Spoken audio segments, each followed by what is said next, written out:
Hi everyone, JT here. I thought I'd take a few minutes and make a quick video on my 2025 Nissan Frontier. Um, I bought it in end of October 2024, so it's about 8 months old now. I believe I got just under 8,000 miles on it. So I'd like to take a few minutes and give you 8 things I like and 8 things I don't like about it. So let's start out with the things that I like. So number one is the V6 engine. I really like this 3.8 V6. It's very smooth, got plenty of power and get up, and so far it's been very good. I have had no problems with it. So that's probably one of my biggest likes. Next, styling. I really like the styling of the Nissans. So specifically, even the 2025, I like the changes. So they changed the grille on the 2025 and I really like this. I like the old grille as well, but I think I like this new one a little bit better. So that's my second item. Third item is that this is a king cab. So the reason I like it is because most of the other manufacturers are no longer making king cabs. So I think Toyota is the only one that offers a king cab, and I don't think they even offer it in every one of their models. So it's one of the things I like about this. Another thing I like about this is the wheels and tires. So these are Michelin tires, and so far they've been very quiet, and they should get some decent tread life. And I also really like the new styling of the 2025 SV rims too. I like them better than the old styling. Let's go on the inside now, talk about some of the things I like about the inside.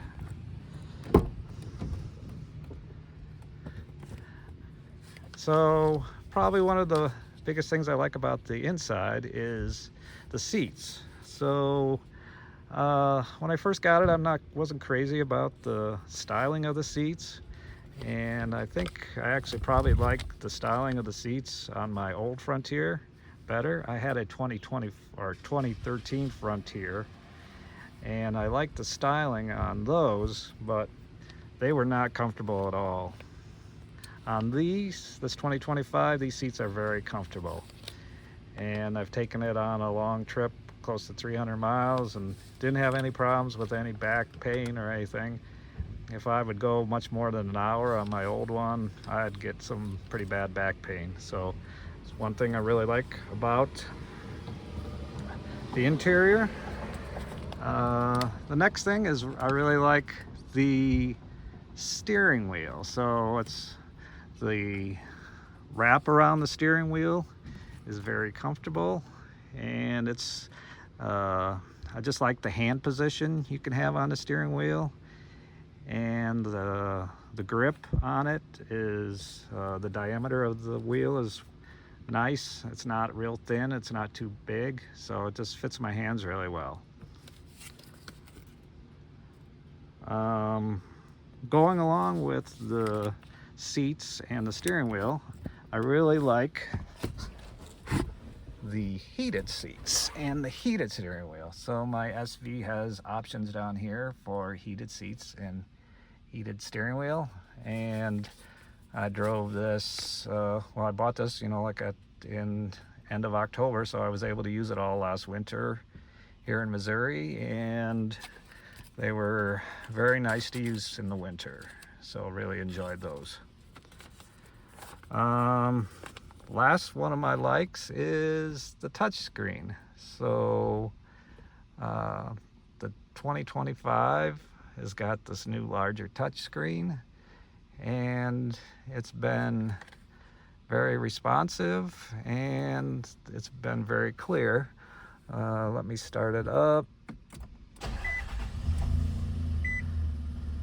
And you can see it.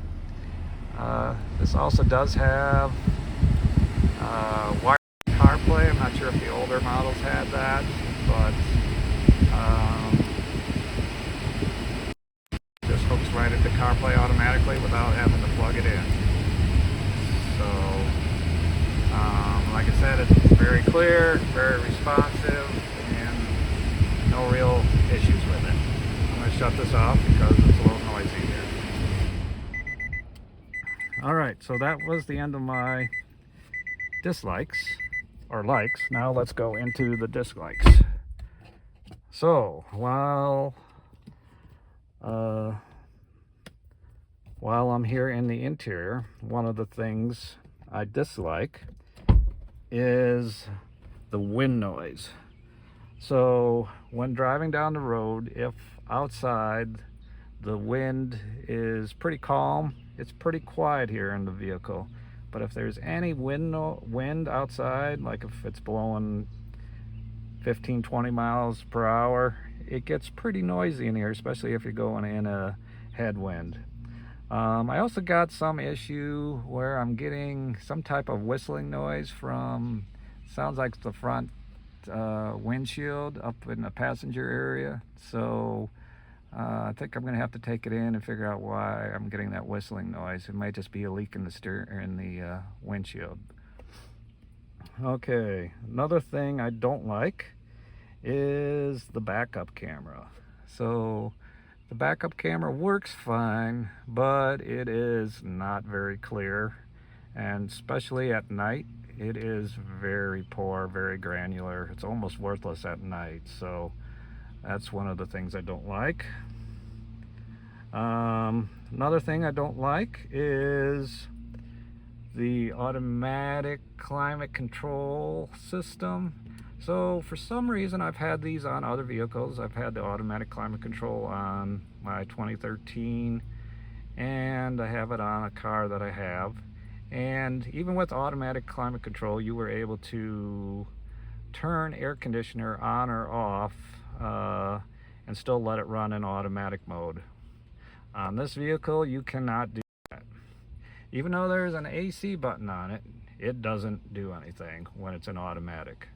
So the only time the AC button is used is when you're no longer in automatic mode.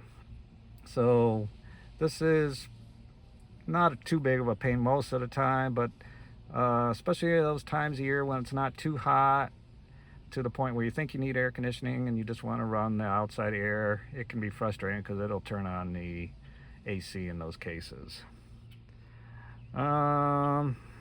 Okay, also on the climate control is the fan is very loud.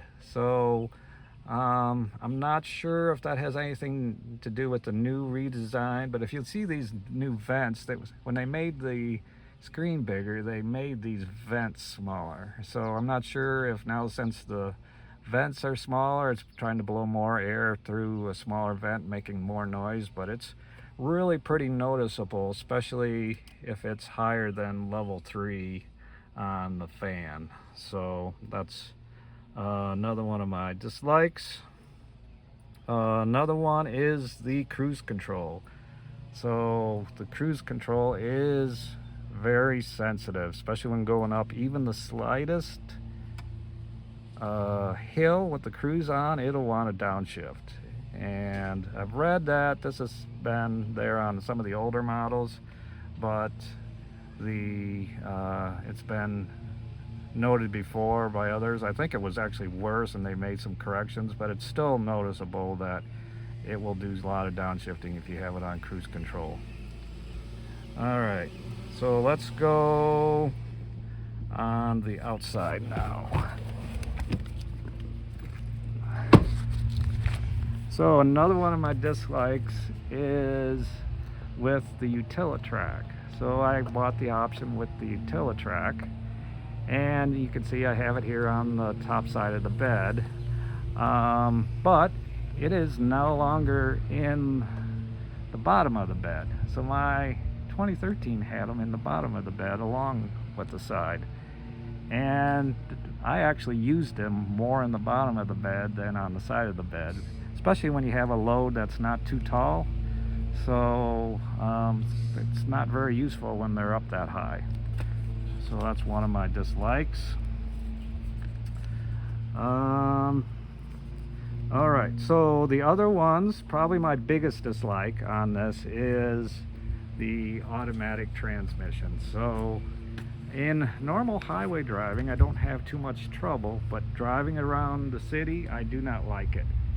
So let me try to explain. So when driving it in the city, especially when deaccelerating, it will do downshifts.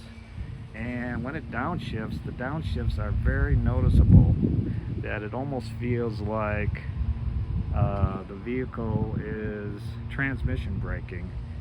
And especially if you're like under 30 miles an hour. Also, it does a lot of hunting for gears. So when I drive home to get into my subdivision, I gotta go, it's mainly flat, but it goes down a very slight hill and then goes up a very slight hill. And when I'm driving there, the thing is shifting all over the place. So I do not like the transmission. I'm going to take it into the dealer at my next oil change and see if there's anything they can do about it. But like I said, this is probably my #1 dislike about it.